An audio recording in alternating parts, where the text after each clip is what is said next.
Okay, so obviously, ABC Telco refused to comply with the demand of XYZ Appliance.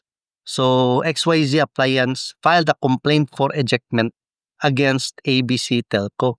So in its answer, ABC Telco alleged that its telephone lines, cables, and manholes did not encroach on XYZ Appliances property as they were properly positioned alongside and underneath a public sidewalk. So gawas ra daw sa ilahang yuta. It later filed an amended answer no nga na prescribe na daw ang ilang defense. Lampas na sa 1 year ang ilang pagpasaka sa kaso. So ilang argument diri was naanam na sa sidewalk. Gawas na sa inyong yuta. Di maniha mo na ilang dipinsa. O ang ilang una nga dipinsa is lampas naman sa usa ka tuig. Diya pa mo ni file o kaso. So let's see. Nihatag og desisyon ang Municipal Trial Court in Cities. So mo ni tawag nga first level court. They granted XYZ Appliances ejectment complaint. So nakadaog si XYZ Appliance. The dispositive portion kabang last part ba value sa decision.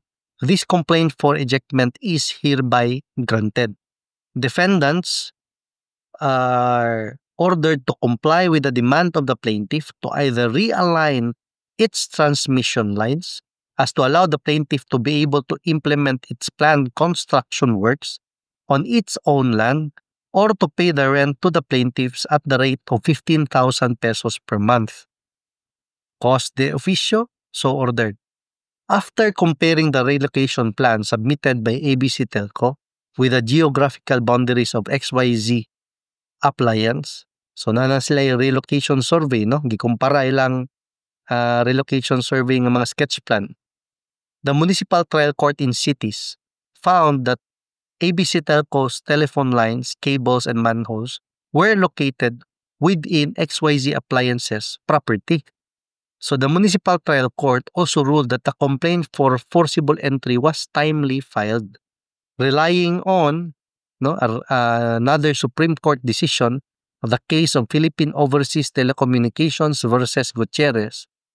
It held that when unlawful entry was made clandestinely, pasikrito ba, the 1-year prescriptive period should be counted from the last demand to vacate.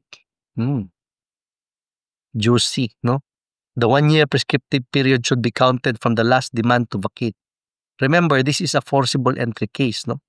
As to PLDT's argument that the property was part of public domain, the Municipal Trial Court in Cities ruled that ABC Telco failed to proffer any evidence showing that these areas have been expropriated by the national government and or the government of Cebu City.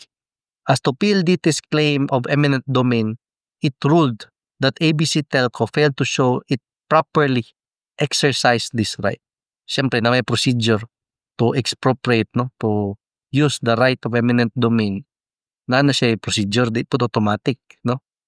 So May 2011 resolution, the Regional Trial Court affirmed with modification the Municipal Trial Court in Cities decision.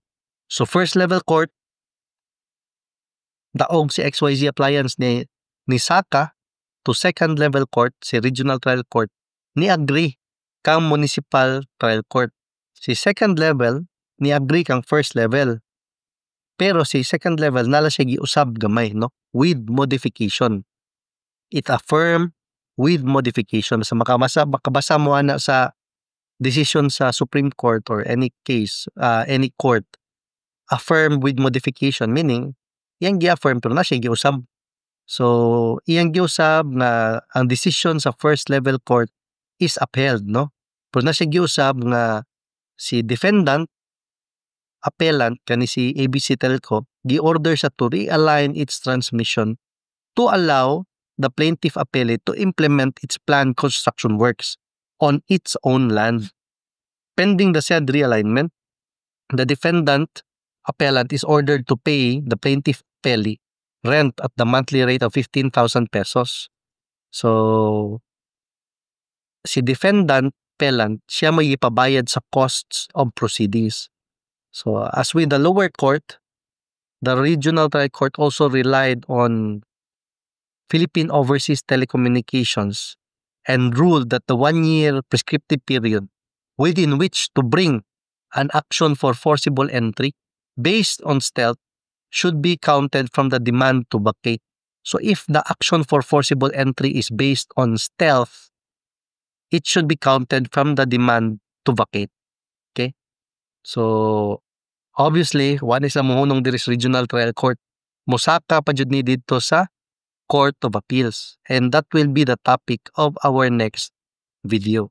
So as usual, please, kung bago mo sa akong channel, send links sa latest updates nga inyong masugatan or aware mo ba? Link lang, no? It will not take much effort. Share it na ko'y Viber or WhatsApp na sa likod or through email. Link lang, gov.ph website lang ha. And only if ang topic related sa atong passion or atong hilig. Real estate laws lang, no? O ka ng mga inheritance, succession, probate sa will, may nga nga mga issuances ba. So this is a co-learning channel. So atong advocacy is for all of us to learn how to avoid land disputes and also how to learn to choose peace sa means, ways, and objective or ending in case nga appeal na ka sa land dispute, di na nimo pasamutan.